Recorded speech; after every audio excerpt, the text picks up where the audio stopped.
আমি তোমাকে কিনছি পুরো 1 মাসের জন্য। আজ থেকে পুরো 1 মাস তুমি শুধু আমার বিছানায় থাকবে। এই 1 মাসে তোমাকে শুধু আমাকে খুশি করতে হবে। এই সময়ের মধ্যে অন্য কারো দিকে তাকাতেও পারবে না তুমি। তাই আমি যা বলবো চুপচাপ শুনবে। আরমান শাহরিয়ার মার কানের কাছে এসে খুব লোভনীয় কণ্ঠে কথাগুলো বললেন, যার কারণে মার লঙ্ঘব দাঁড়িয়ে গেল। কিছুক্ষণ আগে একটা বড় ঘরে একটা সিঙ্গেল সোফায় একজন হ্যান্ডসাম ব্যক্তি বসে আছে, আর তার সামনে অনেকগুলো মেয়ে একটা লাইন করে দাঁড়িয়ে আছে। সব মেয়ে একে অপরের থেকে অনেক বেশি সুন্দরী, তাদের মুখে লেগে আছে খুব লোভনীয় হাসি। এখানে তাদেরকে চোখের সামনে বসে থাকার একজন বিশেষ ব্যক্তির সামনে হাজির করা হয়েছে। তিনি দেখতে খুবই সুদর্শন এবং শহরের একজন বড় ব্যবসায়ী। পুরো শহরে এই লোকটির অনেক মর্যাদা আছে। তার নাম আরমান শাহরিয়ার। 28 বছরের একজন খুব সুদর্শন যুবক। তার চেহারা এবং তার পেশিবহুল শরীর এমন ছিল যে সে যে কোনো মেয়েকে তার প্রেমে পড়তে বাধ্য করবে। কিন্তু আরমান শাহরিয়ার প্রেম শব্দটি পছন্দ করেন না। সে তার জীবনের প্রতিটি সম্পর্ককে কেবল নিজের মতলবের জন্য বানিয়েছে। আর ভালোবাসা, ভালোবাসা কি, কেমন তার অনুভূতি সে বিষয়ে তার কোনো ধারণা ছিল না। আরমান শুধু মনে করে যে আবেগ, অনুভূতি শুধুমাত্র একজন ব্যক্তিকে অসহায় করে তোলে। তাই তার কাছে অনুভূতি, আবেগ এসবের কোনো মূল্য ছিল না। যদি কোনো কিছুর মূল্য থাকে তাহলে তা হলো সম্পদ, খ্যাতি, মর্যাদা এবং তার নিজস্ব মনোভাব। আরমান শাহরিয়ার তার ঠান্ডা চোখে দূর থেকে মেয়েদের স্ক্যান করছিল, আর পাশে বসে তার নতুন ব্যবসায়িক অংশীদার আরমানকে বলছে, এরা আমাদের ক্লাবের কিছু সুন্দরী নৃত্যশিল্পী। আপনি আজ রাতে বিনোদনের জন্য তাদের মধ্যে থেকে যে কোনো একজনকে বেছে নিতে পারেন। আমাদের নতুন ব্যবসায়িক চুক্তির জন্য এটি আমার পক্ষ থেকে একটি ছোট উপহার। লোকটির ঠোঁটে ছিল নির্লজ্জ হাসি। আরমান শাহরিয়ার হাতে ওয়াইনের গ্লাস ধরে ওই সব মেয়ের দিকে তাকায়। সব মেয়েই খুব ভালোভাবে তৈরি হয়ে এসেছিল।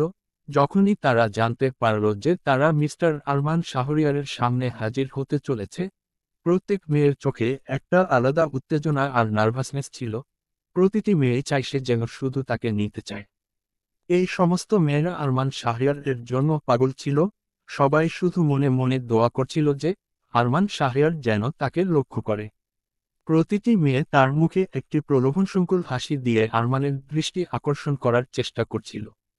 আরমান সবার দিকে তাকায় কিন্তু তার মুখে কোন বিশেষ ভাব নেই, যেন এইসব মেয়ের প্রতি তার কোনো আগ্রহ নেই। সে তার ওয়াইনের গ্লাস থেকে একটা চুমুক নিয়ে বলে, ননসেন্স, সবই ফালতু। যদি নতুন কিছু থাকে তাহলে দেখাও। এইরকম পুরানো এবং ইউজ করার জিনিসগুলিতে আমার কোন আগ্রহ নেই। আরমানের এমন উদাসীন উত্তর শুনে সমস্ত মেয়েরা একেবারে আঁতকে ওঠে। আরমান শাহরিয়ার সত্যি একজন পাথর হৃদয় ব্যক্তি, যে তিনি যা চান তা পেতে যে কোনো প্রান্তে যেতে পারেন। কিন্তু এত সহজে তার চোখে কোন কিছুই ভালো লাগে না।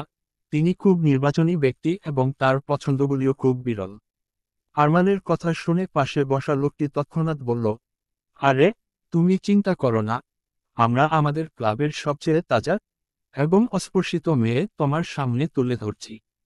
এই বলে লোকটি ওই সব মেয়েগুলোকে ওখান থেকে চলে যাওয়ার ইশারা দেয়। সেই সব মেয়েরা হতাশা আর মুখে বিষাদ নিয়ে সেখানে থেকে চলে যায়। তখন লোকটি তার এক গার্ডকে বলে, যে সব নতুন মেয়ে ক্লাবে প্রবেশ করেছে তাদের 5 মিনিটের মধ্যে হাজির করো।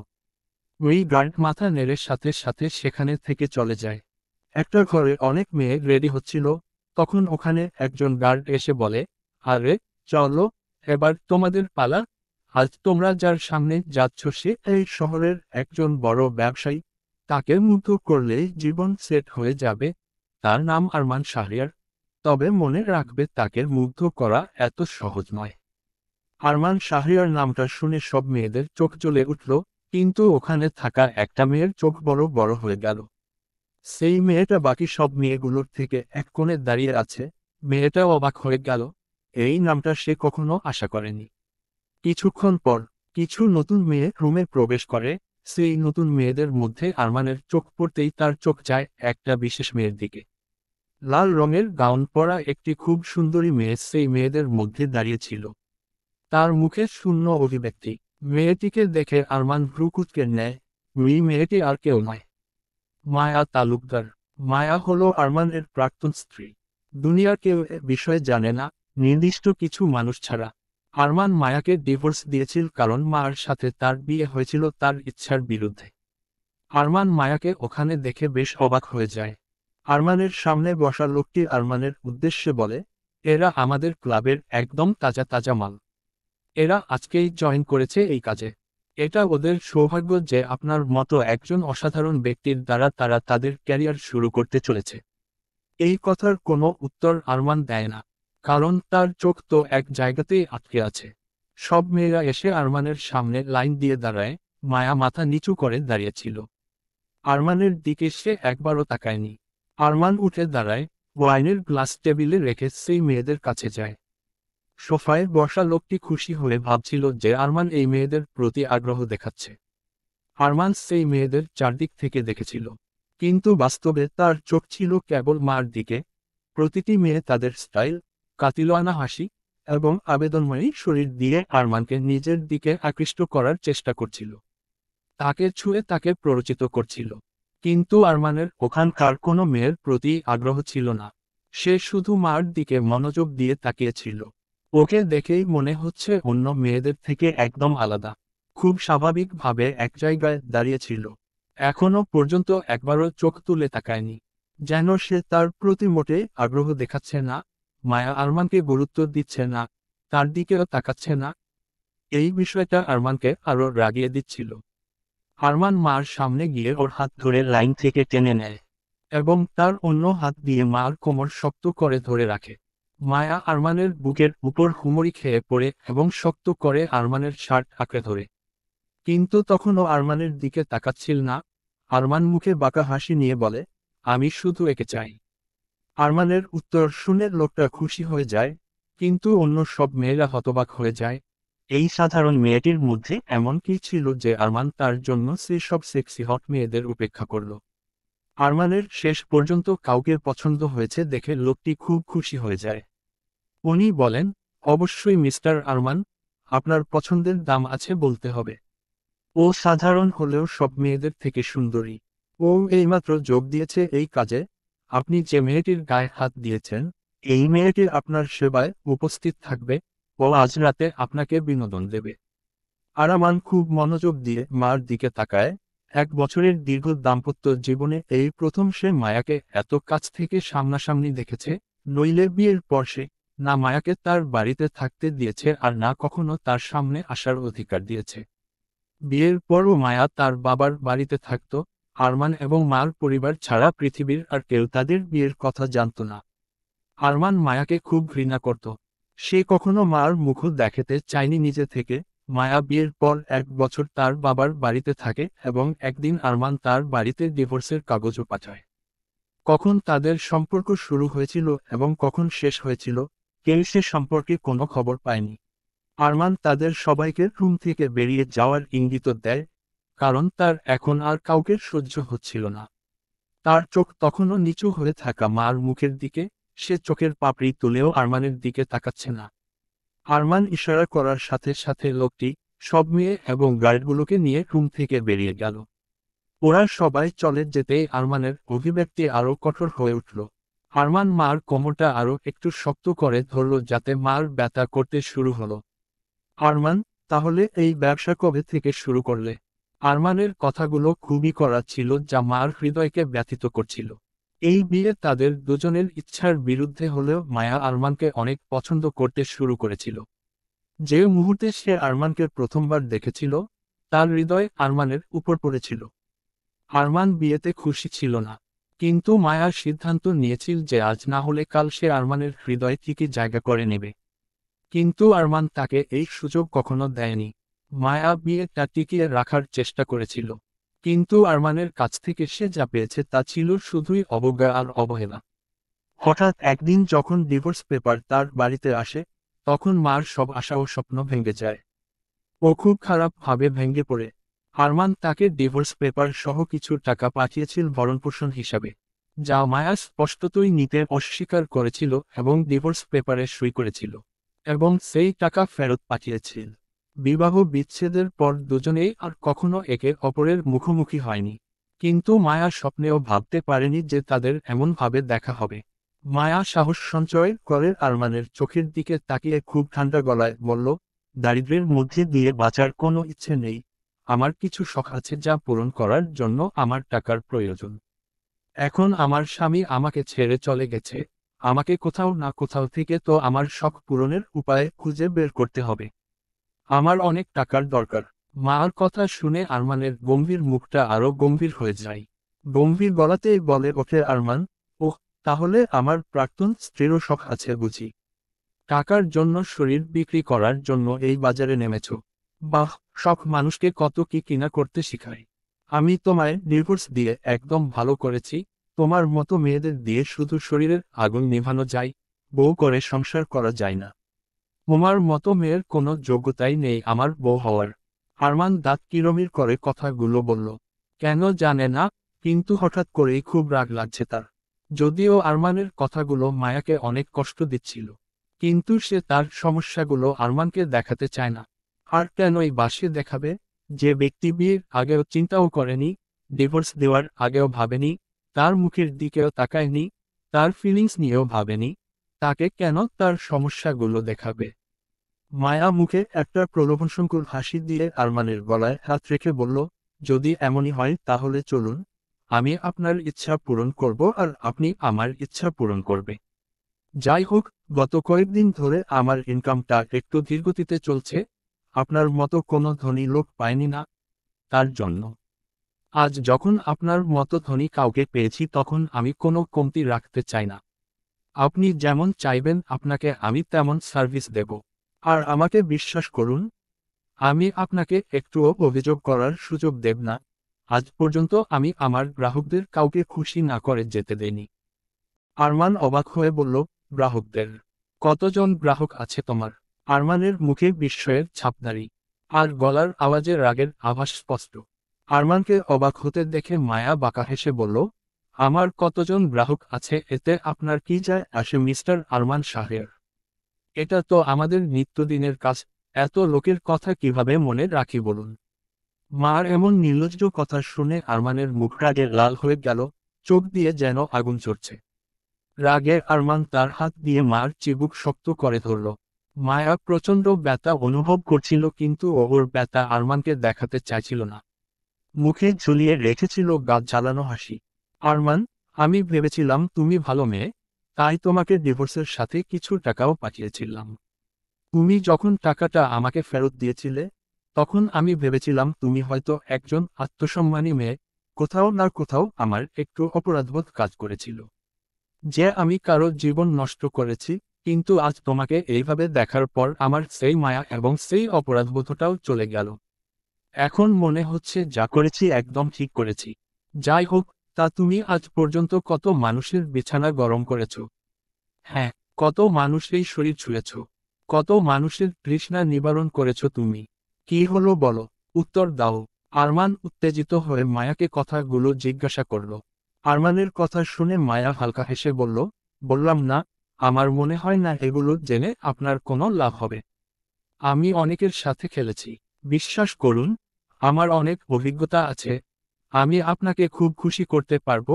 একবার শুরু করে তো দেখুন, আপনার পুরো টাকা উসুল হয়ে যাবে। মা কথাগুলো আরমানের রক্তকে আরো গরম করে দিচ্ছিল। ও মায়াকে বিছানার কাছে নিয়ে যায় এবং জোর করে তাকে বিছানায় ছুঁড়ে ফেলে দেয়। তখনও প্রলোভনসংকুল হাসি মার মুখে রয়ে যায়। আরমান রেগে গিয়ে নিজের সমস্ত পোশাক খুলতে শুরু করে। মায়াও আস্তে আস্তে তার শরীর থেকে জামাকাপড় সরিয়ে নেয়। আরমানের চোখের সামনে মায়া বিবস্ত্র অবস্থায় ছিল। মার কাছাকাছি এসে আরমান বলল, তোমার কতটা অভিজ্ঞতা আছে দেখাও আমায়, আমি চাই তুমি আমাকে সন্তুষ্ট করো। মায়া তার মুখে একটি দ্রুত হাসি দিয়ে আরমানকে কাছে টেনে নেয় এবং আবেগের সাথে কিস করতে শুরু করে। আরমান মায়াকে এমনভাবে কিস করতে শুরু যে মার ঠোঁট কেটে রক্ত বের হয়ে যায়, যেন পুরো রাগটা মার ঠোঁটের উপর ছাড়ছে। কিন্তু মায়া কোন প্রতিক্রিয়া দেখায় না, চুপচাপ সহ্য করে নেয়। এরপর ওরা মত্ত হয় সেই আদিম খেলায়, যা যুগ যুগ ধরে চলে আসছে। কিন্তু এতে কোনো ভালোবাসা ছিল না, ছিল শুধু আরমানের রাগ, যা মার শরীরের উপর দিয়ে বয়ে গেল। মায়া হাসি মুখে সবকিছু সহ্য করছিল, সে অনেক কষ্টে পাচ্ছিল, তারপরও সে তার মুখে তার ব্যথা প্রকাশ করতে দিচ্ছিল না। আরমান সারাটা রাত মার সাথে কাটায়। সকালবেলা আরমান শাওয়ার নিয়ে ওয়াশরুম থেকে বেরিয়ে আসে। তারপরে মায়া ওয়াশরুমে যায় এবং দরজা বন্ধ করে দেয়। ভিতরে যেতেই মার সমস্ত যন্ত্রণা এবং কষ্ট তার চোখের অশ্রু হয়ে ঝরতে থাকে। মুখের উপর হাত চাপা দিয়ে নীরবে কান্নায় ভেঙে পড়ে। ঝর্ণার জল তার শরীরে পড়ছিল। তার শরীরে লাল এবং নীল চিহ্ন ছিল, যা বোঝায় যে আরমান কতটা নিষ্ঠুরভাবে তাকে আঁচে খেয়েছে। তার শরীরে থেকে বেশি আত্মায় ব্যথা লেগেছে। মায়া তার কণ্ঠস্বরকে চাপা দিয়ে কাঁদতে থাকে। কিছুক্ষণ পরে ব্যথাযুক্ত শরীর নিয়ে ওয়াশরুম থেকে বেরিয়ে আসে। আরমান পোশাক পরে রেডি হয়ে নিয়েছে বেরিয়ে যাওয়ার জন্য। যাওয়ার আগে সে তার কোট থেকে একটি চেক বের করে মার কাছে এসে চেকটি মার দিকে ছুঁড়ে দেয়। এই ধরো, তোমার রাতের সেবার মূল্য। মায়া নিজের ভেতরের কষ্ট লুকিয়ে নির্লজ্জভাবে চেকটা তুলে নিয়ে তাকায়। চেকে লেখা পরিমাণ দেখে মার ঠোঁটে হাসি ফুটে ওঠে। আরমানের দিকে তাকিয়ে বলল, ধন্যবাদ স্যার। পরিমাণ দেখে মনে হচ্ছে আপনি আমার সার্ভিস খুব পছন্দ করেছেন। অবশ্যই আবার আসবেন। আরমান মার চুল মুঠো করে ধরে একটু কাছে নিয়ে আসে। এতে মায়া ব্যথা পায় কিন্তু মুখে প্রকাশ করে না।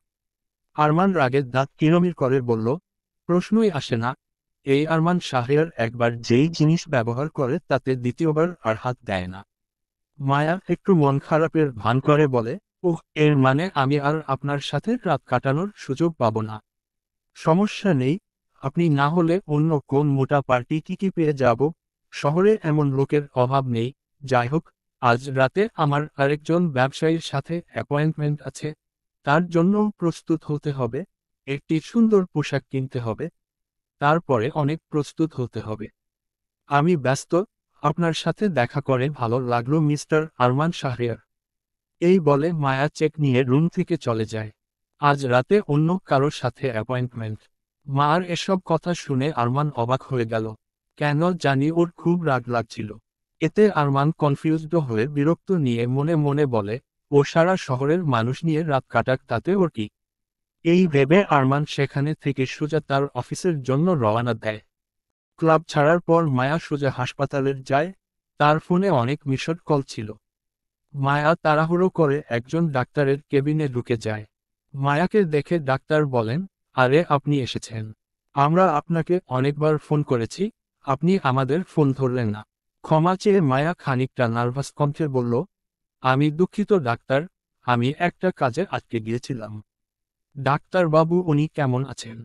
ডাক্তার মায়াকে বললেন, আসলে গতরাতে ওনার অবস্থা খারাপ হয়ে গিয়েছিল, বারবার আপনার সাথে দেখা করতে চাইছিল। তাই আপনাকে এতবার ফোন করেছি। ডাক্তারের কথা শুনে মার হৃৎপিণ্ড হঠাৎ থেমে যায়। এখন কেমন আছেন ডাক্তার?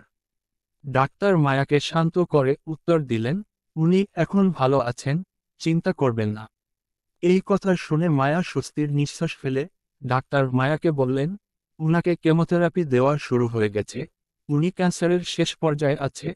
আমি আপনাকে কোন মিথ্যার সান্ত্বনা দিতে চাই না। আমরা জানি তার বেঁচে থাকার সম্ভাবনা খুবই কম। আপনি কি নিশ্চিত যে আপনি এত টাকা খরচ করতে চান? কথাটা শুনে মার চোখে পানি চলে আসে। ডাক্তার কি বলছেন এসব? ওনাকে ছাড়া এই পৃথিবীতে আমার আর কেউ নেই। আমি ওনাকে হারাতে চাই না। ডাক্তার মায়াকে শান্ত করে বলেন, আমি বুঝতে পেরেছি, চিন্তা করবেন না। উপরওয়ালার উপর ভরসা করুন। ওনার কেমোথেরাপি শুরু করার সময় হয়ে গেছে। আপনি বিলটা জমা করে দিন। আর হ্যাঁ, ওনার কিন্তু অনেক দামি ওষুধপত্র লাগবে, তাই সবসময় টাকা রেডি রাখবেন। মায়া একটা দীর্ঘ নিঃশ্বাস ফেলে মাথাটা একটু নেড়ে বলল, হ্যাঁ ডাক্তার সাহেব, চিন্তা করবেন না। আপনি শুধু চিকিৎসা শুরু করুন। আমি সব খরচ বহন করব। এই কথা শুনে ডাক্তার মৃদু হেসে মাথা নাড়েন। মায়া হাসপাতালের একটি ওয়ার্ডে যায়। সেখানে একজন লোককে শুয়ে থাকতে দেখা যায়। উনাকে বেশ প্রাণহীন দেখাচ্ছিল। মাথা থেকে বেশ কিছু চুল উঠে গেছে। জামা পরানো না থাকলে শরীরের সব হাড় গোনা যাবে। ওনাকে দেখতে অবিকল একটা মৃতদেহের মতো। এই অবস্থায় লোকটিকে দেখে মায়া খুব কষ্ট পাচ্ছিল। কারণ সেই লোকটি আর কেউ নয়, তার জন্মদাতা পিতা, যিনি ক্যান্সারের সাথে লড়াই করছিল। ধীরে ধীরে ক্যান্সারের কারণে তার শরীর সম্পূর্ণ ফাঁপা হয়ে গেছে। মায়া তার সাহস জোগাড় করে এবং তার বাবার বেডের কাছে এগিয়ে যায়। হাসির আড়ালে তার মুখের দুঃখ লুকিয়ে রাখে। বিছানায় নির্জীব শুয়ে থাকা লোকটির মায়াকে দেখে যেন তার শরীরে প্রাণ ফিরে আসে। চোখ চকচক করে ওঠে। সে হাত এগিয়ে দিয়ে মায়াকে কাছে আসতে ইশারা করে। মায়া কাছে এসে লোকটির হাত ধরে বেডের কাছে চেয়ারে বসে, পাপা, কেমন আছো তুমি? জানো, আজ আমি ডাক্তারের সাথে দেখা করেছি। ডাক্তার কি বলেছে জানো? তিনি বললেন যে তুমি খুব তাড়াতাড়ি সুস্থ হয়ে যাবে, ঠিক আগের মতো। লোকটা জানতেন মায়া তাকে মিথ্যা সান্ত্বনা দিচ্ছে। সে যে অবস্থায় আছে, সেখানে থেকে শুধু মৃত্যুর দিকে যেতে পারে, জীবনে বেঁচে থাকার দিকে নয়। তবুও মায়া তাকে উৎসাহ দিচ্ছিল। উনি জানতেন মায়া খুব কষ্ট পাচ্ছে আর সেই কষ্ট তার হাসির আড়ালে লুকিয়ে রেখেছে। বাবা তো তাই সব বুঝেন। উনি নিজের জন্য নয়, তার মেয়ের জন্য চিন্তিত ছিল। মায়া দেখতে খুব সুন্দর এবং নিষ্পাপ ছিল। জানেন না উনি থাকলে ওনার মেয়ে এই দুনিয়ায় কিভাবে বাঁচবে। ওনার নাম আশরাফ তালুকদার। মধ্যবিত্ত পরিবারের মানুষ তিনি। ওনার বাবা অর্থাৎ মার দাদা এবং আরমানের দাদা ছিলেন স্কুলের বন্ধু। অনেক আগেই তারা দুজনেই মায়া আর আরমানের বিয়ে ঠিক করে রেখেছিল। আরমানের পরিবার জোর করেই মায়াকে আরমানের সাথে বিয়ে দিয়েছিলেন। আর আরমান বিয়ে করে নিলেও তা মানতে রাজি ছিল না, যেহেতু তার ইচ্ছের বিরুদ্ধে বিয়েটা দেওয়া হয়েছিল। মায়াকে ওদের বাড়িতেও আনতে দেয়নি, এই বলে যে ওই মেয়ে যদি এই বাড়িতে আসে তাহলে আমি বাড়ি থেকে বেরিয়ে যাব। আরমানের দাদা জানতেন মায়া ভালো মেয়ে, আর আরমানও কেমন ছেলে তা তিনি ভালোই জানতেন। তাই ওনার মনে হয়েছিল মায় একমাত্র আরমানকে সামলাতে পারবে। আরমানের দাদা শেষ ইচ্ছা হিসাবে চেয়েছিল দুজনের বিয়ে হোক। দাদার ইমোশনাল ব্ল্যাকমেইলে বাধ্য হয়ে আরমান মায়াকে বিয়ে করে নেয়, কিন্তু তারপর মার মুখও দেখাতে চায়নি। বিয়ের কিছু মাস পরই আরমানের দাদা মারা যান। বর্তমান। আশরাফ, আমাকে মিথ্যে সান্ত্বনা দিও না মামনি। আমি জানি আমার হাতে বেশি সময় নেই। পৃথিবীর কোনো চিকিৎসাই আমাকে সারিয়ে তুলতে পারবে না। আমি আমার জীবন নিয়ে চিন্তিত নই, আমি তোমাকে নিয়ে চিন্তিত। তুমি আমাকে এত দামি হাসপাতালে ভর্তি করেছ আমার চিকিৎসার জন্য, কিন্তু এখন তার খরচ তুমি কিভাবে বহন করবে? তুমি আমায় বাড়ি নিয়ে চলো। আমি তোমার সাথে সময় কাটাতে চাই।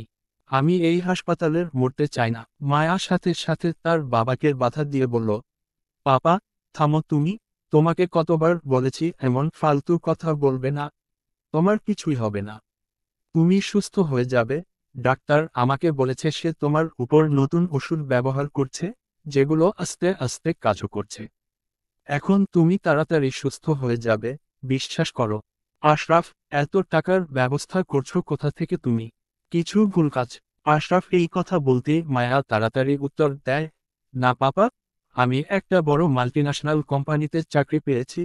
এই চাকরির ভিত্তিতে তোমার চিকিৎসার জন্য লোন নিয়েছি। তুমি চিন্তা করো না, তুমি তাড়াতাড়ি সুস্থ হয়ে যাবে, তারপর আমরা দুজনে বাড়ি যাব। আশরাফ একটু দুঃখী হয়ে যায়। মায়া তার পাপাকে দুঃখিত দেখতে পারে না। সে তার পাপার হাতে হালকা চুমু খেয়ে বলে, পাপা, তুমি জানো আমি তোমাকে কতটা ভালোবাসি। তোমার কিচ্ছু হতে দেব না, কিছু না। আশরাফ হালকা হেসে মার মাথায় হাত বুলিয়ে দেয়। বাবাকে এমন নিষ্প্রাণ অবস্থায় দেখে মার খুব কষ্ট হয়। আল্লাহই জানে তাকে নিয়ে কি খেলা খেলেছে। ছোটবেলায় তার মা ছিনিয়ে নিয়ে গেছে, বিয়েও ভেঙে গেছে। এখন তার বাবাই তার শেষ ভরসা।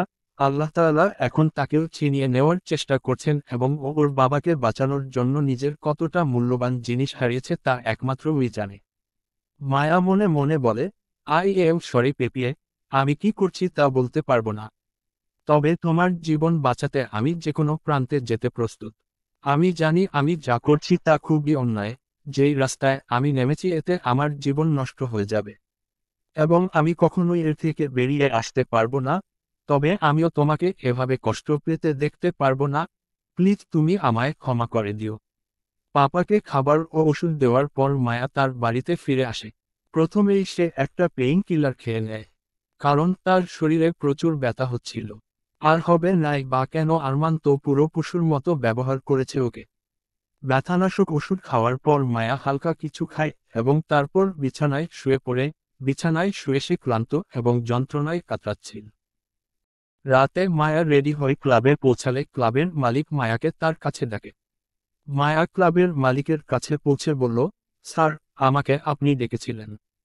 ক্লাবের মালিক মার দিকে তাকিয়ে বলেন, আরে মায়া, তুমি এসেছো ভালোই হলো। আমি তোমার জন্য অনেকক্ষণ অপেক্ষা করছিলাম। তোমার ফোনে ঠিকানা পাঠিয়েছি, আজ রাতে তোমাকে ওখানে যেতে হবে। মায়া ঠিকানা দেখার সাথে সাথে অবাক চোখ তাকায়। শাহরিয়ার ম্যানশন। ক্লাবের মালিক একটু উত্তেজিত হয়ে বললেন, জানো, তোমার সার্ভিসটার এত ভালো লেগেছে যে তোমাকে পুরো 1 মাসের জন্য ভাড়া করে নিয়েছে। তুমি তো লটারি জিতেছ মায়া।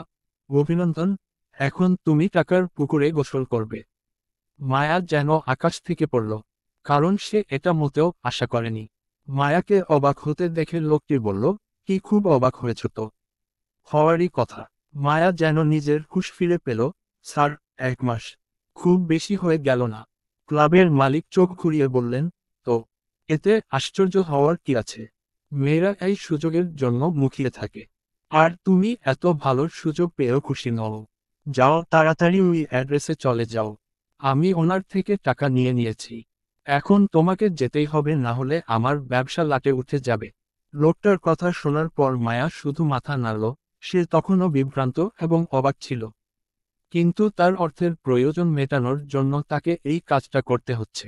মায়া মনে মনে বলে, জানি না আমার ভাগ্যের আর কি কি আছে।